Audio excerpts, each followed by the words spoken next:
fellow Israelites. Jesus himself being a pure Jew from the Davidic line, a pure Jew. But in that house of Judah, there are also Benjamites as well, close of kin, family, but perhaps not the pure Jewish line.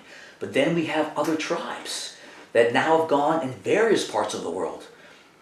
So, Errol, does this help a little bit? Yes, somewhat. But the question I'm asking now, did some of those descendants came back in the land of Judea or in Israel? Okay, you're saying, Errol, other Jews came back to the house of Judah? I'm asking. Oh, okay, here's the thing. 126, right? Okay, that's very possible and very likely. Very possible and very likely, not out of the question. In fact, some history would probably point to exactly that happening. However... No, why I'm asking that because when the angel appeared to Mary, right? She was in Nazareth, which was in the land, right? So someone must have come back for her to have been there. So, Okay. Asking. Okay, so are you asking, did Mary and Joseph come back with Jesus to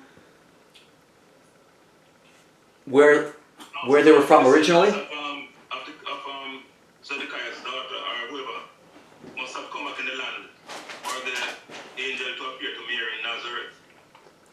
So I'm asking. Okay, you're asking where did Zedekiah's daughters go? No, where did Mary descendants? When did they come back? When did they come back? I don't know. Yeah, I don't know exactly.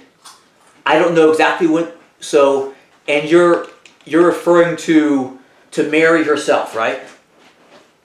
When did she come back, or the Zedekiah's daughter, Zedekiah's family? Or the descendants, whoever Mary descended from. Okay. So, I'm not sure. So I don't know the answer to that precisely. Can anyone shed light on Errol's point or question regarding that?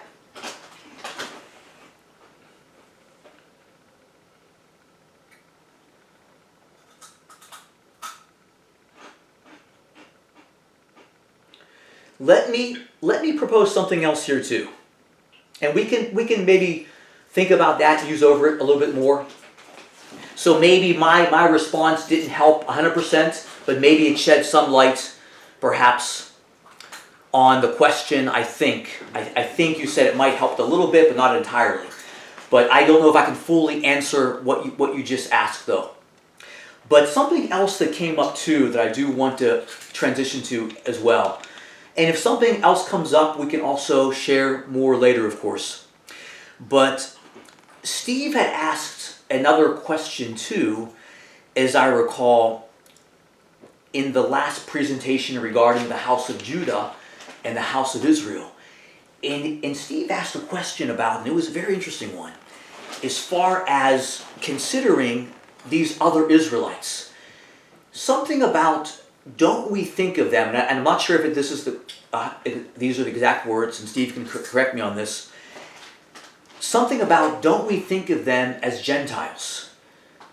Doesn't the world think of them as Gentiles? And I answered yes.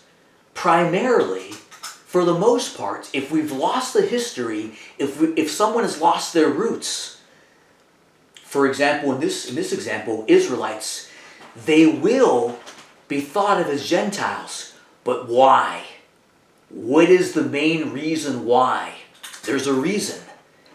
Who can share why that if we, like, for example, a Jewish person, although they're talking to a Christian person, they might think of them as a Gentile if they are from England or Denmark or Ireland. They might think of them as a Gentile. They're not in God's eyes necessarily. They're not in God's eyes. But why did the fellow Israelites lose the identity of who they are and where they came from? What was the key for losing that identity.